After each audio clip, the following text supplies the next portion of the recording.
ನನ್ನ ಲೈಫಲ್ಲಿ ಇದೇ ಫಸ್ಟ್ ಟೈಮು ನಮ್ಮ ಬೋರು ಈ ಥರ ಉಗ್ತಾ ಇರೋದು. ಎಲ್ಲ ಮಳೆಯೆಲ್ಲ ಬಂದು ನೋಡಿ ಯಾವ ಥರ ತೋಟಗಳೆಲ್ಲ ತುಂಬ್ಕೊಬಿಟ್ಟಿದೆ. ನಮ್ಮ ಬೋರು ಯಾವ ಥರ ಉಗ್ತೈತೆ ದೀಪಾವಳಿ ಪ್ರಯುಕ್ತ. ಇಲ್ಲೆಲ್ಲ ನೀರು ತುಂಬೋಗಿತ್ತು. ಇದೇನು ಇಷ್ಟೊಂದು ತೇವ ಹೋಗ್ತಾ ಇದೆಯಲ್ಲಪ್ಪ ಅಂದರೆ ಬೋರು ಹೋಗ್ತಾ ಇದೆ ನೋಡಿ. ನೀರು ಇಲ್ಲ ಅನ್ನೋದು ಒಂದು ಟೈಮ್ ಆದರೆ ಬೋರ್ವೆಲ್ಲು ಉಕ್ಕೋದು ಒನ್ ಟೈಮ್ ಆಗ್ಬಿಡುತ್ತೆ.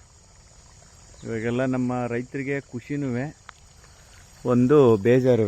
ಏನಕ್ಕೆ ಅಂದರೆ ಎನಿ ಟೈಮ್ ನೀರು ನಿಂತ್ಕೊಂಡ್ರೆ ಈಗ ಅಡಿಕೆ ಗಿಡಗಳು ಎಲ್ಲ ಹೋಗ್ತವೆ. ಮತ್ತು ಹಳೆಯ ಪದ್ಧತಿಗೆ ಪ್ರತಿಯೊಬ್ಬನು ಕೂಡ ಹೋಗಬೇಕು. ಹಳೆ ಪದ್ಧತಿ ಏನಪ್ಪ ಅಂದರೆ ಅವಾಗೆಲ್ಲ ಇಲ್ಲೆಲ್ಲ ಟ್ರಂಚ್ ಹೊಡೆದು ನೀಟಾಗಿ ಮಾಡ್ತಿದ್ದೋ.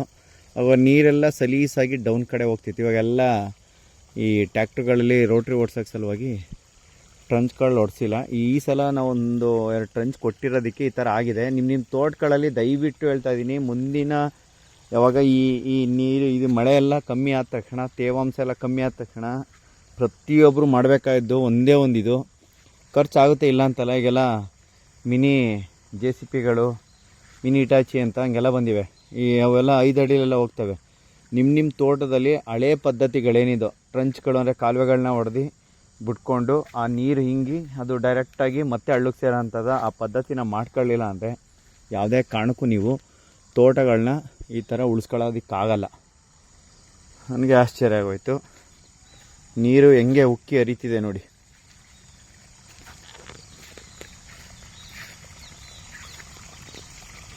ಇದೆಲ್ಲ 300-350 ಅಡಿ ಬೋರು.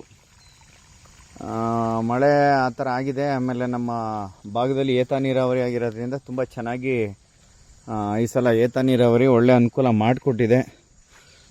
ಹಂಗಾಗಿ ಈ ವರ್ಷ ಜಲದ ಒಂದು ಎಲ್ಲೆಲ್ಲಿ ರಂಧ್ರಗಳಿದ್ದೋ ಅವೆಲ್ಲ ಓಪನ್ ಆಗಿ ತುಂಬ ಅದ್ಭುತವಾಗಿ ಎಲ್ಲ ಒಂದೊಳ್ಳೆ ಪ್ರೋಸೆಸ್ ನಡೆದಿದೆ. ದಯವಿಟ್ಟು ನೀವು ಯಾವುದೇ ಕಾರಣಕ್ಕೂ ಕೂಡ ಆ ಥರ ಇದನ್ನ ಮಿಸ್ ಮಾಡ್ಕೋಬೇಡಿ. ಎಲ್ಲರೂ ಕೂಡ ನಿಮ್ಮ ತೋಟಗಳಲ್ಲಿ ಟ್ರಂಚ್ ಹೊಡಿಸಿ. ಇಲ್ಲ ಅಂತ ಅಂದರೆ ತೇವಾಂಶದಿಂದ ಬಂದಿರ್ತಕ್ಕಂಥ ನಮ್ಮ ತೋಟನೂ ಹಾಳಾಗೋಗಿತ್ತು ಫುಲ್. ಯಾಕೆಂದರೆ ನೀರು ಎನಿ ಟೈಮ್ ನಿಂತು ಹಾಳಾಗೋಗ್ಬಿಡುತ್ತೆ. ಇಲ್ಲ ಅಂತ ಅಂದರೆ ನೀವು ಕೂಡ ಹಿಂಗೆ ಈ ಥರ ಇಲ್ಲಿ ನೋಡಿ, ಅಲ್ಲಿ ನೀರು ಮುಂದೆ ಹೋಗ್ತಾ ಇಲ್ಲ. ಈಗ ಅಲೆ ಹಿಂಗೆ ನೀರು ನಿಂತ್ಕೊಬಿಡುತ್ತೆ. ಈಗ ನಿಂತ್ಕೊಂಡಾಗ ಎನಿ ಟೈಮು ತೇವಾಂಶ ಅಂದರೆ ಶೀತ ಬಂದರೆ ಯಾವುದೇ ಕಾರಣಕ್ಕೂ ಡೆವಲಪ್ ಆಗಲ್ಲ. ಅದಕ್ಕೆ ಹೇಳ್ತಾ ಇದ್ದೀವಿ, ದಯವಿಟ್ಟು ಈ ಥರ ಮರಗಿಡಗಳನ್ನ ಬೆಳೆಸಿ ಹತ್ತಿ ಮರಗಳನ್ನ ಕೊಡೋಕ್ಕೋಗ್ಬೇಡಿ.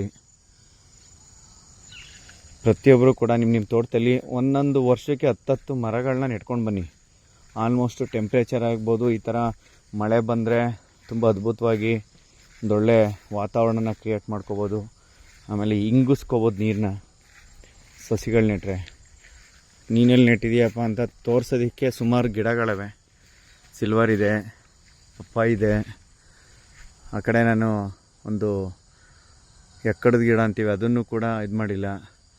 ಅಲ್ಲೊಂದೆರಡು ಬಟರ್ ಫ್ರೂಟ್ ಇದೆ, ಬಾಳೆ ಹಾಕಿದ್ದೀವಿ, ತೆಂಗು ಇದೆ, ನೇರಳೆ ಇದೆ, ಹಿಳ್ಳಿಕಾಯಿ ಗಿಡ ಇದೆ. ಈ ಥರ ಏನು ಹೇಳ್ಕೊಳ್ಳೋ ಮಟ್ಟಕ್ಕೆ 100 ಇಲ್ಲ, ಒಂದಷ್ಟಿದೆ. ಬೆಳೆ ಅಂತ ಬಂದರೆ ಸದ್ಯಕ್ಕೆ ಅರಶಿನ ಹಾಕಿದ್ದೀನಿ, ಶುಂಠಿ ಹಾಕಿದೆ, ಒಯ್ತು.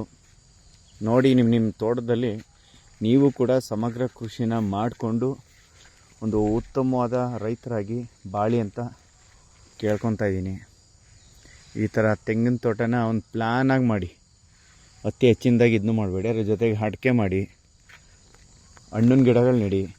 ನಿಮ್ಮ ತೋಟಕ್ಕೆ ಹಕ್ಕಿಗಳು ಬಂದರೆ ಮಾತ್ರ ನಿಮ್ಮ ತೋಟ ಸಂತೃಪ್ತಿಯಾಗಿರ್ತಕ್ಕಂಥದ್ದು. ಇದೊಂದು ಮಾತನ್ನ ಯಾವಾಗಲೂ ತಮ್ಮ ತಲೆಯಲ್ಲಿ ಇಟ್ಕೊಳ್ಳಿ, ಮೈಂಡಲ್ಲಿ ಇಟ್ಕೊಳ್ಳಿ. ನಾವು ಅಡಿಕೆ ಸಸಿ ನಮಗೇನೆ ಈ ಸಲ ಜಾಸ್ತಿ ಹಾಕಿಲ್ಲ. ತೆಂಗು ಎಲ್ಲ ಹಾಕಿದೋ, ಅವು ಕೂಡ ಸೇಲಾಗೋಗಿ ಒಂದಷ್ಟು ಉಳಿಸ್ಕೊಂಡಿದ್ದೀನಿ ನಾನೇ. ಇರಲಿ, ಪರವಾಗಿಲ್ಲ. ಪಪ್ಪಾಯಿ ಹಣ್ಣಾಗ್ತಿದೆ, ಅದು ನಮ್ಮ ಮಂಗಗಳಿಗೆ ಅಂತ ಬಿಟ್ಟಿದ್ದೀನಿ. ಅವು ಬಂದ್ರೇ ತುಂಬ ಒಳ್ಳೆಯದು ಅಂತ ಅದಕ್ಕೆ ನೆಟ್ಟಿದ್ದೀನಿ. ದಯವಿಟ್ಟು ನಿಮ್ಮ ತೋಟದಲ್ಲಿ ಇದೇ ಥರ ಒಂದೊಳ್ಳೆ ತೋಟ ಮಾಡಿ. ನಿಮ್ಮ ತೋಟಕ್ಕೆ ವಿಶೇಷ ಅತಿಥಿ ಯಾರಪ್ಪ ಅಂತಂದರೆ ಮಳೆರಾಯ ಅವನ್ನ ಕರೆಸ್ಕೊಳ್ಳಿ. ಒಳ್ಳೆಯದಾಗಲಿ ಎಲ್ರಿಗೂ. ಜೈ ಭಾರತಾಂಬೆ, ಜೈ ಕರ್ನಾಟಕ, ಜೈ ರೈತ.